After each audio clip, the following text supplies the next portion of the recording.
Welcome to The Explainer. Today, we're diving into a pretty wild and honestly kind of terrifying geopolitical strategy called the energy vice. It's a theoretical plan for gaining total financial dominance by, you guessed it, controlling the world's most critical resource, oil.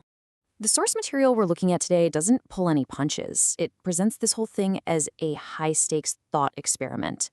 And let's be clear, we're not talking about small tweaks to trade policy here. This is a plan that would, as the quote says, fundamentally rewrite the rules of the entire global order. All right, so to really get the vise, you first have to understand this core concept, choke point diplomacy. Think of it like this. Imagine the world's shipping lanes are a giant office building, but there are only a couple of narrow hallways to get anywhere important. If you control those hallways, you basically control the whole building. That's the big idea here. Now, this entire strategy, as it's laid out, hinges on two massive, really audacious first moves.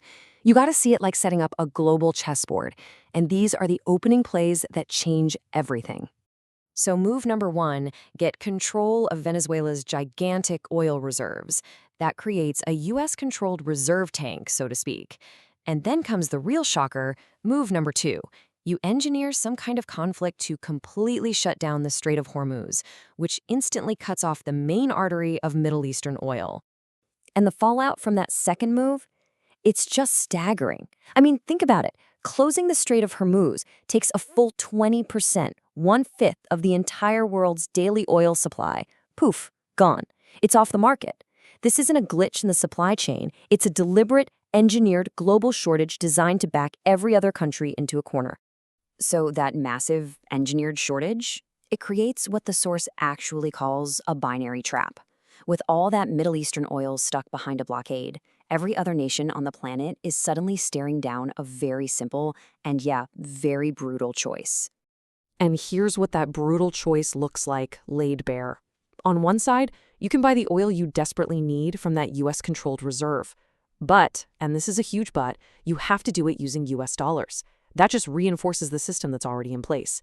On the other side, you could try to team up with someone like China, defy the blockade, and use their currency, the yuan. But that's a direct challenge to America's financial power.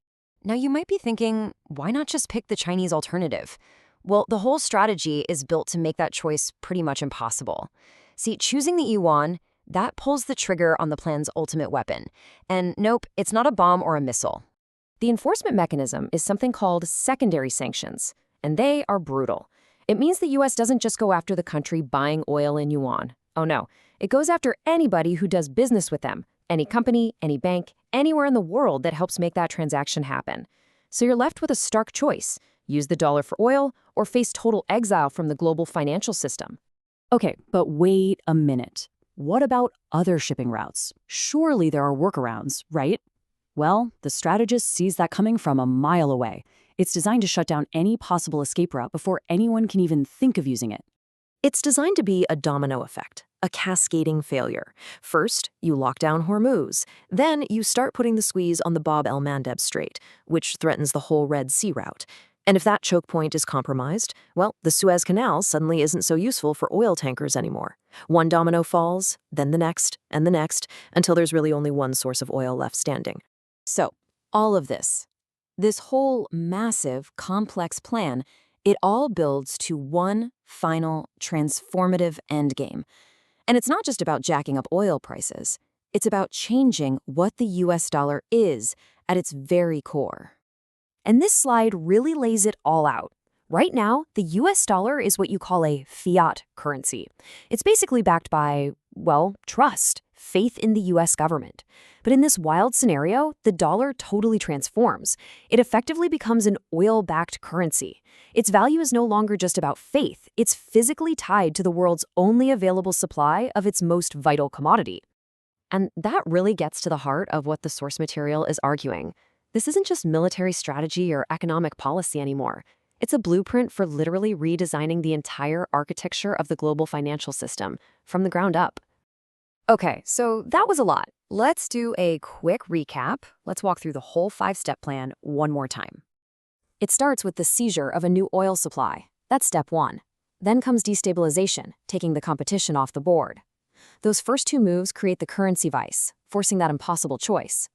That choice is then locked down with brutal enforcement through sanctions. all leading to the ultimate prize, total financial hegemony, with the dollar reestablished as an oil-backed necessity.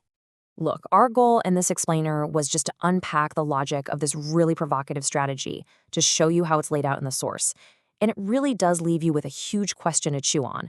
In our hyperconnected world, has the real battlefield moved from land and sea to the global financial system itself?